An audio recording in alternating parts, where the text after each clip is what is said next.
Oke pemirsa, senang sekali bisa berjumpa kembali dalam program Dialog Development. Tema yang kami pilih pada saat ini adalah pembangunan pengusaha skala menengah dan kecil. Untuk itu di studio diundang Pak Kazuhisa Matsui. Beliau adalah staf ahli Jethro Kadin yang memang mempunyai keahlian di bidang itu.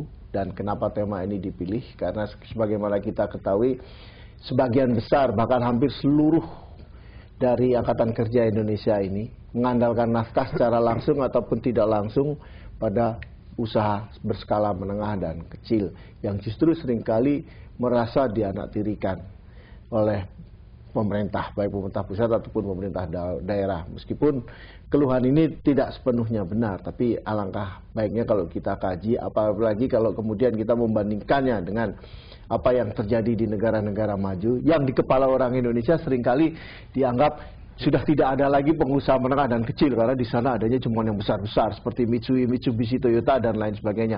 Padahal pandangan ini juga tidak sepenuhnya benar. Nah, karena itu saya akan langsung ke Pak Kazuhisa Matsui. Oke Pak Matsui, apakah Anda bisa jelaskan apa Jethro itu sebenarnya? Ya baik, Jethro itu mungkin banyak orang belum tahu, belum kenal. Jethro itu singkatannya istilah bahasa Inggris namanya Japan External Trade Organization. Jadi organisasi perdagangan luar negeri Jepang. Gitu.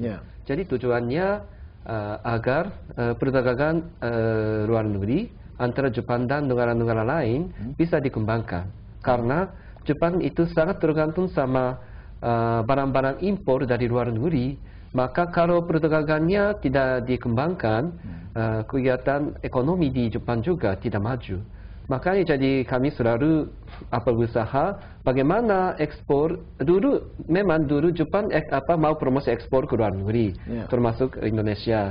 Tapi sekarang bukan hanya untuk promosi ekspornya saja, tapi bagaimana impor barang-barang dari luar masuk Jepang gitu. Maka Jethro di sini berusaha mencari produk-produk apa yang bisa masuk pasar Jepang, misalnya begitu. Kegiatan itu semacam itu juga termasuk kegiatan Jethro di sini, sekaligus mempromosi Indonesia terhadap Jepang agar investor-investor Jepang atau usaha-usaha di bisnis di Jepang mau investasi di Jepang juga gitu. Ya, dan kalau kita ketahui bahwa Indonesia itu secara ekonomi kan sangat tergantung pada pengusaha menengah dan kecil, meskipun ada juga yang besar-besar. Ini sangat berbeda dengan citra Jepang yang sangat tergantung pada usaha yang besar-besar, ya, Seibatsu seperti Mitsui dan lain sebagainya. Nah, bagaimana Anda melihat peran usaha menengah dan kecil di Indonesia sejauh ini? Oh ya.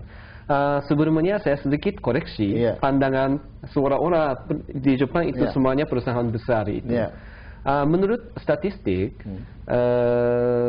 jumlah itu perusahaan di Jepang, di dalam jumlah perusahaan di Jepang, hampir 99,7% adalah usaha menengah kecil. Sedangkan kalau di Indonesia itu rasio usaha menengah kecil di dalam semua perusahaan adalah 99,2%. Jadi sebenarnya Jepang tidak jauh berbeda dengan rasio usaha kecilnya gitu. Tapi kan kalau di Indonesia kalau dimasukkan sektor informal itu mungkin akan sangat berbeda karena hasil penelitian kan mayoritas dari pekerja di Indonesia itu mengandalkan hidupnya di sektor informal. Ini yang saya kira sangat berbeda dengan Jepang. Memang betul. Kalau kita membedakan sektor formal dan sektor non formal, memang peranan sektor non formal di Jepang sangat minim. Dan tadi bilang itu usaha kecil menengah di Indonesia bisa dikatakan kebanyakan masih sektor non formal. Sedangkan di sana sebagian besarnya sudah sektor formal. Sektor formal artinya mereka sudah bayar pajak, sudah dapat izin, sudah semua kegiatannya secara legal dan karyawannya sudah dapat berbagai asuransi kesehatan atau pensiun dan lainnya. Jadi semua ini sudah termasuk biarpun yang kecil di sana. Kalau di sana mungkin sedikit berbeda di situ. Ya, karena itu saya ingin tahu pandangan Anda mengenai bagaimana sebaiknya yang perlu dilakukan oleh pemerintah Indonesia supaya yang kecil ini tidak lagi didominasi oleh sektor informal. Karena kan kalau terus-menerus begitu, yang kasihan kan para pekerjanya. Tidak ada perlindungan hukum atau perlindungan apapun kan. Memang, tapi saya pikir harus itu masalah pilihan. Jadi apakah pengusaha kecil mau memilih lindungan secara legal atau kondisi seperti sekarang non formal? Karena mungkin ada dua-duanya ada kemungkinan. Karena non formal itu bisa dikatakan tidak register, tidak terdaftar, maka tidak perlu bayar pajak. Tidak kalau melakukan sesuatu itu tidak bisa, misalnya kalau bikin suatu usaha kecil di pinggir jalan, tiba-tiba bisa diusir dari pemerintah, bisa lari ke tempat yang lain pindah. Jadi sangat fleksibel. Tapi kalau seandainya sekali sudah register, harus bayar pajak. Sebagai imbalan, pemerintah bisa melindungi untuk berbagai hukum, dan bukan hanya untuk membayar pajaknya saja, harus siapkan asuransi kesehatan untuk karyawan, tempat menginap karyawan, dan lain-lainnya. Jadi itu mana yang pemilihannya, itu masalah pilihan oleh pengusaha. Gitu. Iya, dan saya kira kalau untuk pemerintah akan banyak, maksud saya begini, banyak juga para pakar yang mengusulkan agar sektor informal ini diformalkan saja gitu, supaya pengelolaan pajak pemerintah jelas dan satu kesejahteraan para pekerjanya juga jelas gitu. Kalau sekarang ini kan kesejahteraan pekerja di sektor informal itu kan betul-betul berdasarkan selera pribadi pemiliknya, ya, dan mereka juga bisa kehilangan pekerjaan setiap saat karena tidak ada kontrak apapun. Itu yang menjadi masalah. Dan selain itu juga untuk mengembangkan bisnis mereka ke luar negeri kan juga sulit ya.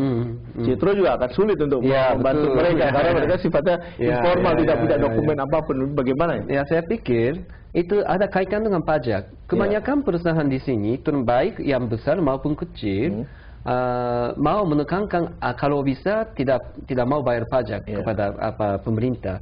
Kenapa demikian? Karena biarpun bayar pajak, tapi mereka tidak merasakan ada imbalannya dari pemerintah. Misalnya apakah fasilitas yang mereka pakai, misalnya fasilitas penyediaan air atau akses kredit untuk mesin dan lain-lainnya, apakah sudah tersedia oleh pemerintah atau tidak? Dan mereka itu belum merasa buat apa kan, seolah-olah itu bayar pajak itu untuk fee anggota gitu ya kan? Seperti itu. Tapi tidak jelas penggunaannya, yang pengembalian kepada mereka sendiri itu bagaimana. Jadi bagaimana caranya agar perusahaan senang bayar pajak, senang bayar pajak, dan ini upaya-upaya dari pemerintah yang perlu membuktikan Anda lebih untung kalau bayar pajak daripada tidak bayar gitu. Tapi sampai sekarang ini agak susah karena sudah lama sekali dalam sejarah Indonesia sedang menikmati itu migas. Jadi karena penerima migasnya cukup banyak, akhirnya itu Indonesia maunya seperti Brunei dan Darussalam, agar itu tidak membebankan pembayaran pajak terhadap masyarakat, dan itu bisa jadi surga gitu. Tapi kalau migasnya tahun 80-an tidak diperhitungkan lagi, dan secara mendadak harus berubah sistem pengelolaan negaranya dari ketergantungan yang besar terhadap migas ke non migas. Di situlah mulai itu pandangan pajak yang muncul.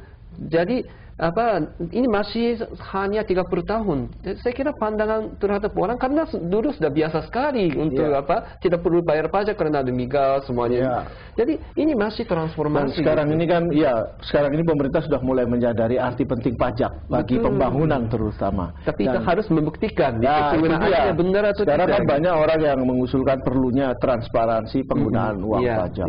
Tapi ketika ini diusulkan, kan kasus-kasus korupsi perpajakan muncul dengan luar biasa kan. Misalnya yang terakhir adalah kasus Gayus Tambunan, kemudian kita ketahui ada dirjen bekas-bekas dirjen pajak yang ternyata mempunyai kekayaan sampai demikian banyak. Nah, yang ingin saya tahu bagaimana di Jepang. Jepang itu katanya penggunaan pajak itu cukup transparan sehingga orang tidak merasa rugi kalau membayar pajak gitu. Karena mereka tahu uang ini akan dipakai untuk apa. Nah, itu bagaimana sih transparansi penggunaan uang pajak di Jepang? Sebelumnya, Jepang sendiri tidak punya sumber daya alam yang layak. Semuanya sumber daya alam termasuk migas dan lain-lainnya impor dari luar negeri, terutama dari Indonesia, terutama untuk gas gitu ya Pak ya. Jadi kami sejak dulu memang tidak mungkin itu kami mengelola negara tanpa pajak. Jadi harus bayar pajak. Kalau kita tidak bayar pajak, jalannya tidak diperbaiki, fasilitas kesehatannya tidak mungkin layak, atau berbagai hal. Jadi ini untuk orang Jepang sudah membiasakan bayar pajak sejak dulu, dan itu kantor pajaknya sangat ketat untuk mengecek semua gitu. Jadi itu mereka selalu mencari seolah-olah kesalahan agar bisa ambil pajaknya lebih besar gitu. Tapi misalnya untuk pemerintah daerah di Jepang itu semua diumumkan tahun ini pajak penerimaannya sekian dan penggunaannya untuk kesehatan berapa, untuk pendidikan berapa, untuk membuatkan jembatan itu berapa, dan ini laporannya semua disebarkan seluruh warga setempat. Ini semua pemerintah daerah lakukan di Jepang.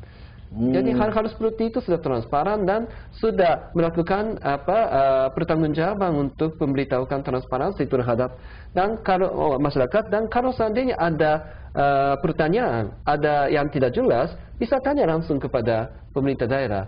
Bisa lewat anggota DPR, kami bisa tanya. Dan kalau ada hal-hal itu kita bisa mengadu kepada pengadilan tentang kesalahan. Misalnya contoh dulu. Ada suatu studi banding oleh anggota DPR dari suatu daerah ke Jerman. Jerman itu sistem kwitansinya semuanya sudah elektronik. Tapi kelompok masyarakat sedang menemukan ada kwitansi yang tulisan tangan. Itu tidak mungkin gitu, karena Jerman semuanya sudah elektronik, semuanya elektronik. Jadi akhirnya ketahuan ini kwitansi yang palsu gitu. Akhirnya itu anggota DPR yang terlibat hal itu tidak dipilih kembali, dan itu harus diperbaiki juga gitu, harus dikembalikan, dan masyarakat bisa akses untuk sampai kwitansinya di sana. Ya ini yang menarik Pak Matsui. Oke, kita akan lanjutkan diskusi ini pada sesi berikutnya.